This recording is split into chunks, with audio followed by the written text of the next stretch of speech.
Today, you'll tap a piece of plastic against a screen. A number will move from your account to someone else's. Half a second, you won't even think about it. But for almost all of human history, paying like this, instantly, debt erased on the spot, did not exist. And the reason why is stranger than the story you were told. Here's the story, the one you probably heard in school. Once there was no money, so people traded directly. You have a chicken, I have bread, we swap.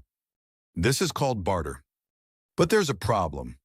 What if I want your chicken and you don't want my bread? So, the story goes, humans invented money to fix it. One neutral thing everyone accepts, coins.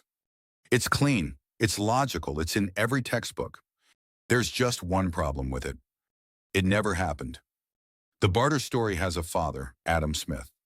In 1776, in The Wealth of Nations, he described it almost exactly like that. A world of barter, waiting for money to rescue it. Every economist after him repeated it. For 200 years, it was simply true. Then anthropologists went looking for that world. Every continent, every village without coins.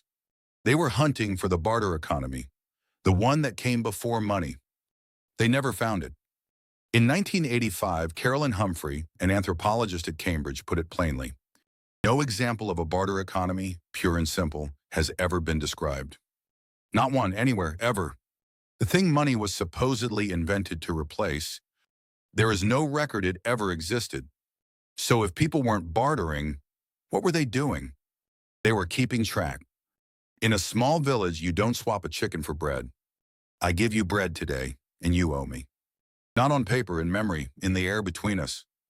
You'll hand something back later, next week, next season, when I need it.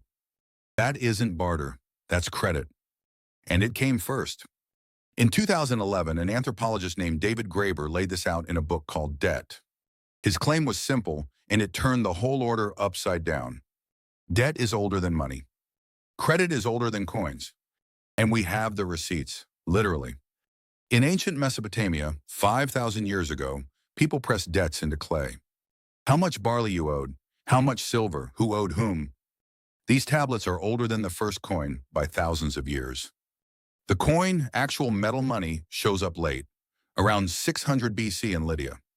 For most of civilization, money was just a number someone wrote down, a record of who owed what.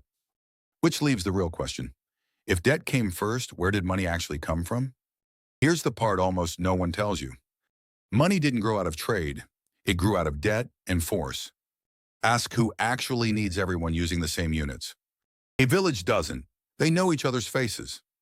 But a king with an army does. You have to feed thousands of soldiers. How? You stamp pieces of metal. You pay the soldiers in them. Then you tell everyone else, at harvest you owe me that same metal, as tax. And just like that, the whole country needs your coin to pay you back. Money didn't spread because it was convenient. It spread because you were in debt to power. The coin was a tax receipt before it was ever a way to buy bread. Which brings us to you, and a feeling you already know. When you owe money, it doesn't feel like math, it feels like guilt. That's not an accident. In German, the word Schuld means debt. It also means guilt, the same word.